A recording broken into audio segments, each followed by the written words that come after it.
known as a recipe of truth, lies, and love in advertising, makes a delicious treat and highly addictive book series. Let's find out tonight.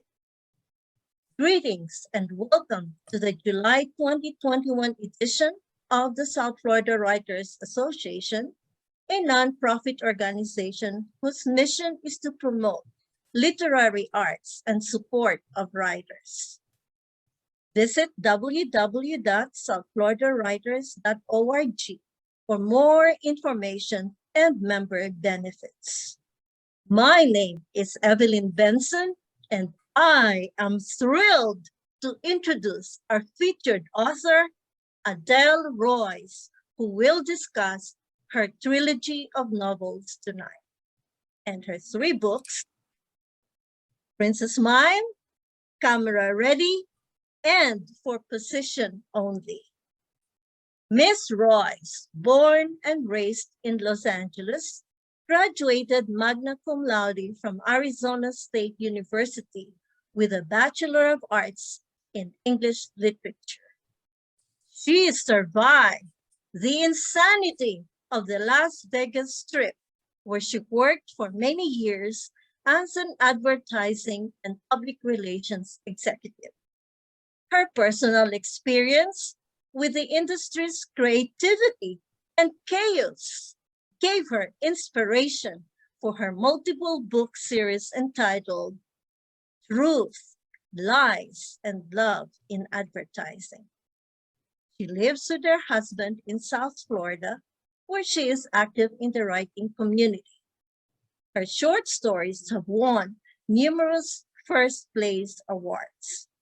Visit her website at www.adeleroyce.com. Her books are available for sale at Books and Books, Amazon, Barnes & Noble, Google Play Books, Kindle, and other platforms. Friends, fellow writers, let's put our hands together for author Adele Royce. Thank you, Evelyn, for your very, very gracious introduction. I'm really thrilled to be here, and I welcome everyone, and thanks for tuning in from wherever you are. Before we get started, I want to thank the South Florida Writers Association, as well as Books and Books, for keeping the Author Showcase tradition alive virtually, and also for providing so much value to the community of readers and writers here in South Florida and elsewhere. Last year, I was featured here discussing the first book released in my trilogy. It's called Camera Ready. This is the book, but today we're going to focus on the successive 2 books in the trilogy, Princess Smile and For Position Only. But before I discuss the books themselves, I want to get into the series as a whole. The genre is upmarket commercial fiction with a huge dose of contemporary romance. And I describe these books as Sex and the City meets Mad Men. Sex in the City really because there's a ton of fashion and relationship issues and family and career drama, and a lot of funny situations. There's a thread of comedy that goes through all 3 of these books, because I try to keep things a little bit on the light side, and then I have that touch of Mad Men.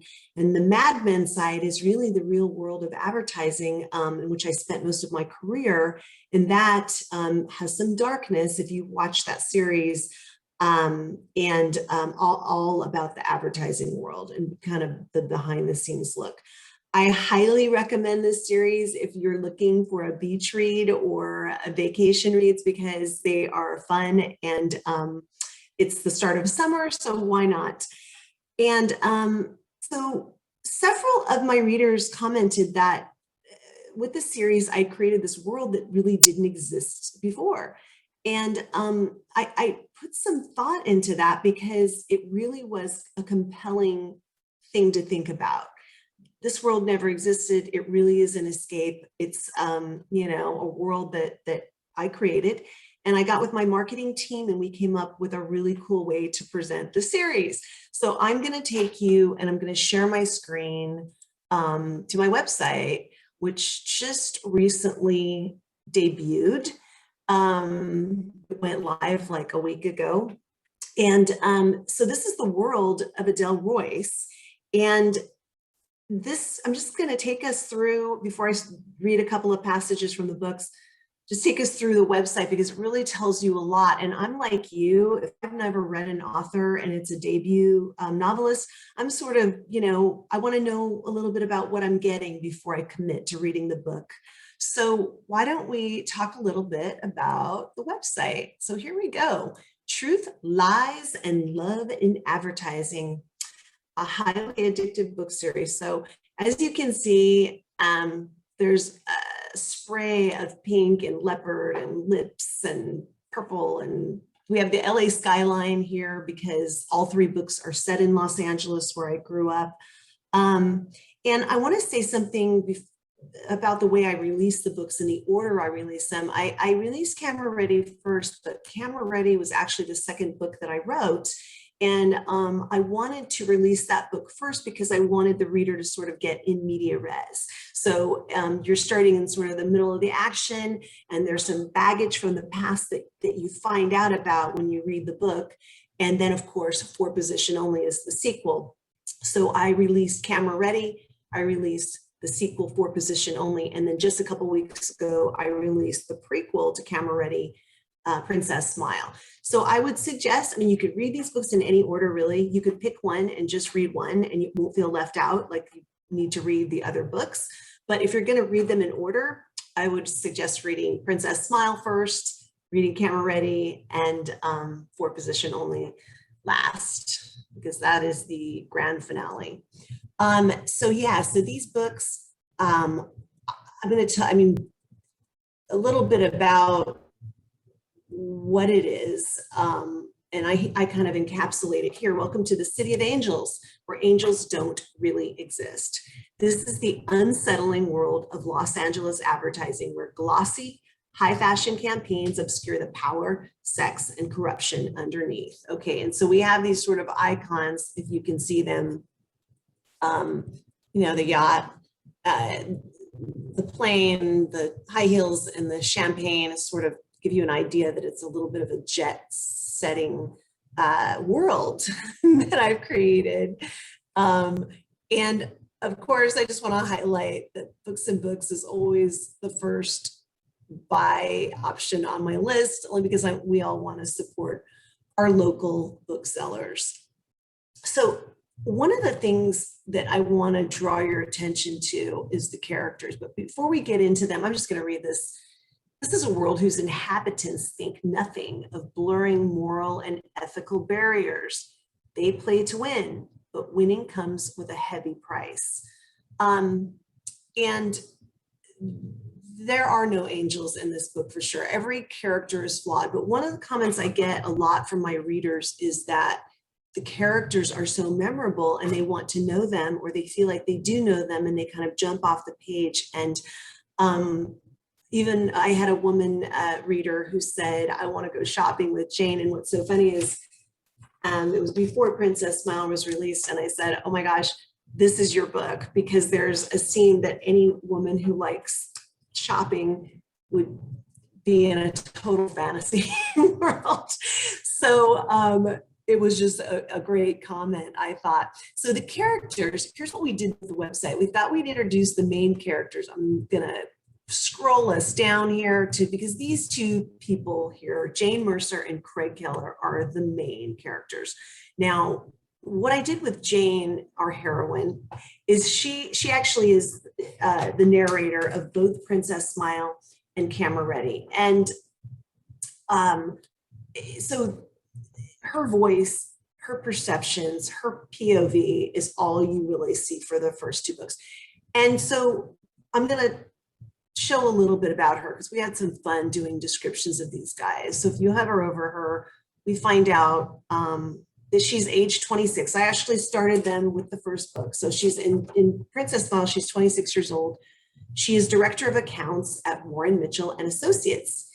And what does director of accounts do? If you don't know advertising, that person actually is the face to the client. So they meet with the client, they bring feedback to the creative department, they control basically the relationship. So it's the face that is holding the client's hand at all times and making them happy. It's not always a pleasant job. And, Jane encounters some really trying stuff while she's babysitting or navigating different people's personalities, which is what her job is. What does Jane want? She is someone who wants couture on a budget. She wants a bigger apartment. She wants to be good at something. And she wants true love. Her poison, because all of these guys have a poison, is Dom Perignon when someone else is buying. And her kryptonite is Craig Keller. Okay, so we know a little bit about Jane. And like I said, she is the protagonist for the first two books. Craig Keller is the villain, and he is a very much a pure villain, especially in Princess Smile. Let's talk about him for a second. He's 36, so he's 10 years older than Jane. Been around the block a little bit. Managing partner of Keller Whitman Group. That is the agency that is the rival agency of the one that Jane works for originally. And there's a lot of competition going on among these two agencies, lots of rivalry.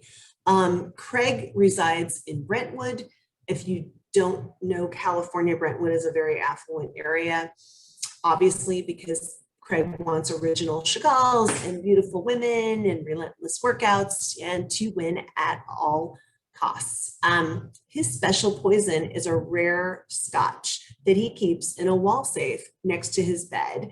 And he only has maybe a couple sips per night, but he keeps that scotch along with his other valuables in the safe. We don't find out about that until for position only, but it's kind of a fun thing. His kryptonite, of course, is Jane. So really, the story revolves around these two characters who have an endless love-hate dynamic.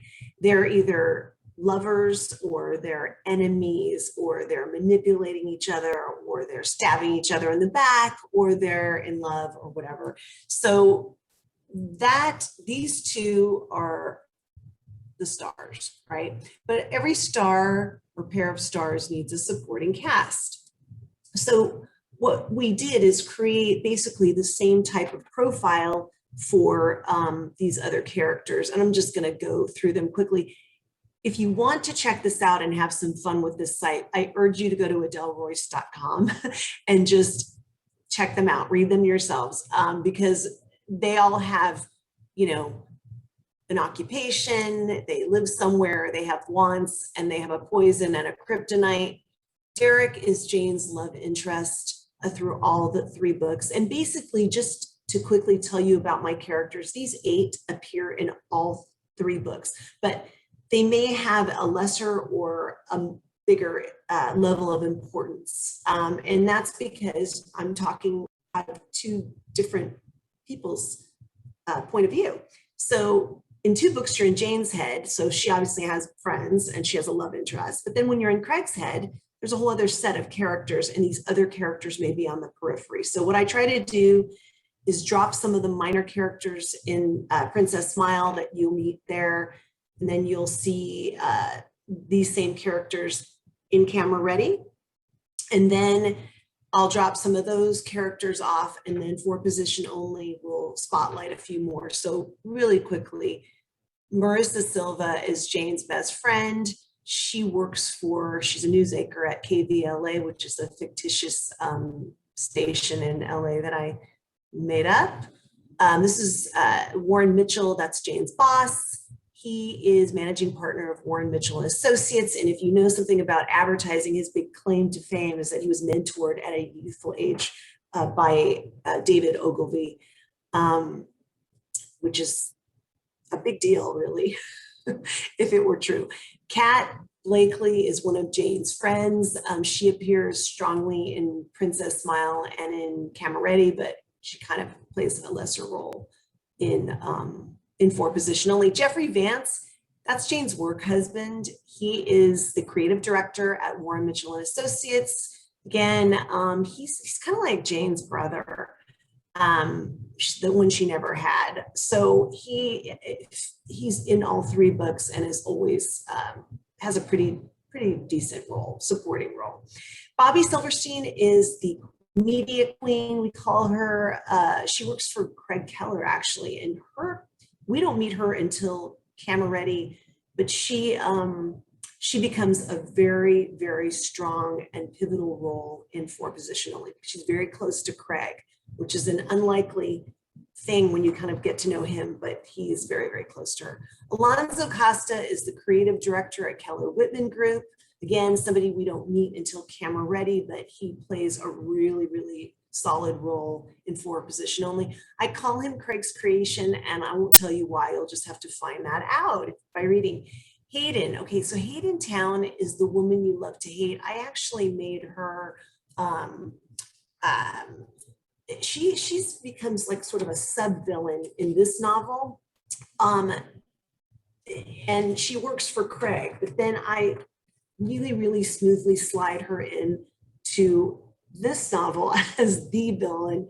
And I just got to say, you know, I'm an equal opportunity villain writer. They don't always have to be men or women or whoever. It's just kind of the way this turned out. So these are the characters, and here's where they work. And we even did a little profile on the agencies themselves. They're both fictitious, all right? So Keller Whitman Group is an advertising agency. They're national. They have been around 8 years. You find out why Craig's agency is a little bit younger than Warren's. They are located downtown. They want to be king of the world. And their reputation is big men on campus.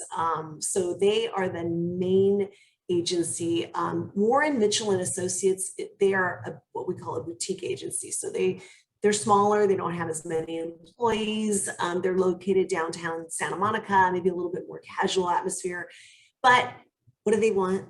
They want to be in the big leagues. They want to be with Craig. They want to be right there. And their reputation is they have very good creative, which means they produce beautiful advertising. They never hook the big one. They don't get the big clients like Craig Keller does. So that's kind of the difference between the agencies. We detail this on the website. Here's again the LA skyline. And I urge you go and have some fun with this website. I'm going to talk a little bit about some of the other things we're doing with this site, but let's go back up to the books because, you know, I'm going to do a little bit of reading. Princess Smile, like I said, is the prequel to Camera Ready, and I'm going to talk about that book first. I'm just going to read a little bit from the back cover because it'll give you an idea of what it's about. It's of course narrated by lovable but flawed Jane Mercer. Jane struggles with her self-image while reaching for the stars in the cutthroat world of Los Angeles advertising. As she claws her way up to the position of director of accounts at the ad agency Warren Mitchell and Associates, her career goals force her into fierce competition with the client's unreasonable and sordid requests, and she frantically seeks an escape. Enter the savagely handsome Craig Keller, managing partner of rival agency Keller Whitman Group. Jane has admired him from afar, and he's taken a sudden interest in her, offering a prestigious, high-paying position along with a long list of benefits that only existed in her wildest dreams. Jane is willingly lured, and I say willingly, into Craig's professional and romantic web, quickly learning that his money, attention, and affection come with an even higher price, one that she is not sure she can pay. It's a high-stakes tale of ambition, friendship, secrets, brutality, and desire. Princess Smile is a must-read for the contemporary woman, okay? And I think, I didn't mention this earlier, I think of all my books, Princess Smile is mostly going to resonate with women, but the other two have been enjoyed by both sexes. I'm gonna read a scene, and this will tell you a lot because this is the first time Jane meets Craig.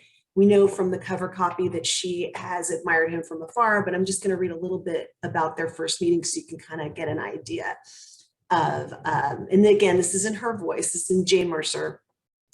Every ad agency in town had representation here. Oh, by the way, they're at a party at the Shangri-La Hotel in Los Angeles. I actually went there and wrote this scene while I was there so I could make sure it was authentic. I made my way toward the pool where a crowd was building as cameras flashed. The evening air was cool and crisp, and the moon was full, hanging bright and low. There was obviously a celebrity in one of the private cabanas, so I headed in that direction to see who it was and felt one of my stiletto heels get stuck in the teak floorboards. That was it. I tripped and fell in my new Chanel. Champagne spilling everywhere, purse and contents flying. My foot had come out of the shoe, which had stayed stuck between the floorboards. Horrified, I quickly tried to recover my shoe. The dim candlelight was not helping in my quest. It was dark, and I would barely see anything. After tugging on the shoe several times, it finally came free. I crawled around on all fours to find my bag and gather its contents as a man's deep voice offered, "May I help you?" I looked up and with the light of the shining moon recognized Craig Keller of the fabled Keller Whitman Group. He was holding out his hand. Trembling, I accepted it and he helped me up. I clutched my shoe and thought about all the hours I had spent researching him over time. I had seen so many pictures of him, it made no sense to see him in person. He had become an unattainable, computer-generated myth. He might as well have been a cartoon character. "Are you okay?" he asked. He was even more magnificent up close, with his gleaming white teeth, light eyes, and dark hair. But there was something else about him, something the photos couldn't even begin to capture. It was a charisma of sorts, an aura of charm. "Yes, thank you," I answered, straightening and brushing off my dress, which was wet and sticky with champagne and dirt from the teak deck. "I'm sure that looked inelegant." "On the contrary," he replied with a warm smile, "you pulled it off with grace." Before I could respond, he continued, "Have we met? I'm Craig Keller." "Yes, Mr. Keller, of course, I know who you are," I responded, feeling disheveled and self-conscious, especially since he was dressed in an impeccable gray pinstripe suit with a white shirt and dark crimson silk tie. "It's a pleasure to meet you. I'm Jane Mercer." I longed to make a run for it and find a bathroom and a mirror. "Call me Craig," he said again with that smile. I couldn't help but feel intimidated. I was talking to Craig Keller, one of the most sought after men in town, one of LA's preeminent ad men, his agency, a juggernaut in the industry. Though I had never actually seen him in person, he felt oddly familiar to me from all the cyber stalking. He was indeed like a movie star, tall, dark-haired, green-eyed, and wildly successful. And I was now standing before him in a stained Chanel dress, holding one Manolo Blahnik. "May I?" he asked, eyes on my shoe. Without waiting for a response, he gently took the shoe out of my hand and knelt. He placed my hand on his shoulder for balance, lifted my foot, and slid the shoe back on. I thought my heart might stop. And I'm stopping there with this book. So that will give you an idea of Jane and Craig's first meeting. How is that going to turn out? Is it going to turn out the way she wants, or is it going to turn out in some other way? We'll find out. So I'm going to move over to For Position Only. Actually, I don't need to hold these books up because they're already on screen, but I'm going to read from the back cover because as everything in advertising, things aren't always as they seem. So we're skipping a few years and we're going into Craig's mind and body and soul. And we're going to find out what's going on in his head that makes him so awful in these first couple of books. So For Position Only, the sequel to Camera Ready, is an evocative tale of one man's sin and redemption woven into the fabric of the advertising business where lies run rampant and the truth is manipulated. Craig Keller is LA's preeminent ad man, wealthy, powerful, and a notorious playboy. At least that's what he'd like everyone to think. In reality, Craig's business is plummeting at the hands of blonde bombshell and spurred ex-girlfriend Hayden Town. He is also haunted by the gruesome death of his brother, which occurred under suspicious circumstances. Craig's only chance to salvage his career is to propose a partnership with longtime rival Warren Mitchell, his former mentor, whose business Craig cavalierly took down in the past. And although Craig's advertising prowess can catapult Warren's business to the top of the market, Craig's womanizing reputation comes with a price. Craig is specifically warned to avoid Jane Mercer, Craig's ex-lover and Warren's agency partner. Remember, this is several years later. Craig has privately carried a torch for Jane for years, despite her visceral hatred of him. Her presence is a painful reminder that he lost the one woman he always wanted because he treated her so badly. As the barriers between them slowly break down, Craig is now faced with the ultimate dilemma. If he dives into a relationship with Jane, his livelihood is in jeopardy. If he rejects her, he will miss out on his one true love. Okay, I'm going to read a passage from For Position Only, and I picked this one because it gives you a sample of some of the advertising behind the scenes stuff that goes on in these novels. But I particularly like this one. It's actually a presentation that Craig has to make to a fictitious wedding website client that I've called ourvows.com. So he goes into this meeting. This is getting towards the latter part of the book. It's chapter 17. This is Craig talking, remember? So we're in his head now. When I entered the conference room, everyone was already seated, including the client team. It was a large group, maybe 15 people. I immediately spotted Jane.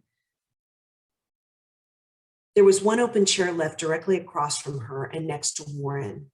I quickly took the seat, scanning the table, acknowledging Alonzo and Jeffrey, but purposefully ignoring Jane. Craig Keller, Warren announced brashly with a proud smile, our consummate award winner. Ladies and gentlemen, Craig is the most important partner at this agency. I noted the ourvows.com group looking my way and murmuring appreciatively, especially the women, who suddenly looked interested in the pitch meeting. Out of the corner of my eye, I saw Jane, wearing a snug-fitting white dress with long sleeves and a bow tied at the neck. I tried to erase her from my memory and imagined she was some fat, sloppy guy sitting across from me. It was tough. I turned to Alonzo and nodded. Alonzo began the preamble about the ad concepts. As usual, there were 3, and the last one was key. We strategically had Alonzo present the first 2, knowing he would pass the baton to me and I would present the third, the one we wanted them to approve. I even asked Alonzo to present pedantically so that they would be bored to death by the time they got to the third and final ad. I absentmindedly flipped through the printed deck sitting in front of me while Alonzo presented slides, taglines, and sample copy, rapping on the table intermittently as usual for no apparent reason. I wasn't even paying attention until Alonzo cued me. Boss? I stood and strutted to the head of the table as Alonzo changed slides to the final concept. What is love? I began, surveying the room, my eyes moving from one person to the next, skipping Jane completely. Everyone returned my glance with sudden interest, but was silent. It's the promise of brightness and beauty. It's fantasy. It's sensuality. It's a chance at new life. It's fresh and gorgeous, like a light rain in spring. The room remained silent as all eyes were on me, and for some reason I could no longer control where my eyes wandered. I was looking directly at Jane. She was the most beautiful woman I'd ever seen. Love gives us courage, I continued, eyes now locked on Jane's. It makes us whole. It helps us forget tragedy. In fact, there's no more human way to numb the pain of loneliness, to mitigate the agony of rejection. I was speaking unswervingly to Jane now, like there was no one else in the room. I wasn't paying attention to the slide changes because I knew Alonzo was keeping up with me. I had no interest in what was going on outside Jane's penetrating stare. It's that inexorable, irrepressible power of love that gives us life, energy, and a reason to get up in the morning. I briefly glanced at the others in the room. They were fixated on me like they were under hypnosis. I returned to Jane. When 2 people fall in love, They'll do anything to protect that love, that mystical, unfathomable feeling of finally being home. We try in vain to capture the elusive butterfly, to keep that love within our grasp forever. Jane cocked her head, lips parted and brows furrowed, but I kept going, not taking my eyes off hers for a minute. That's why we give diamonds. That's why we get on our knees and utter the most beautiful prose. It's a harmony that only happens once in a lifetime. And if you're lucky enough to find that rare, all-encompassing true love, the only way to make it last forever is to set it free. I turned to view the final slide, which was the ad. So beautiful and perfect. A wedding couple in a field of greens, spattered with daffodils, a woman wearing a white lace wedding gown with the most exhilarated look on her face, a man fawning over her, about to kiss her, but savoring her beauty first. I was ready to close the deal. So you see, marriage is really an extraordinary kind of freedom. Marriage is the freedom to love forever. The last sentence was the headline. I tore my gaze from Jane and looked from person to person. The women were in joyful tears like it was their wedding day all over again. The men were in awe. They began to clap and nod. Warren regarded me with an amazed expression. Jeffrey just shook his head and smiled. Alonzo studied me with pride. That's when I caught Jane standing and darting out of the room as quickly as she could. I breathed deeply, knowing what was coming next. And I hope you're wondering what's coming next, because there are some very interesting twists in all three of these novels, really. That's really all I had, because I know we have a minimal amount of time. Thank you so much for being with me here tonight, from wherever you are. And I hope you have a wonderful evening. Thanks so much.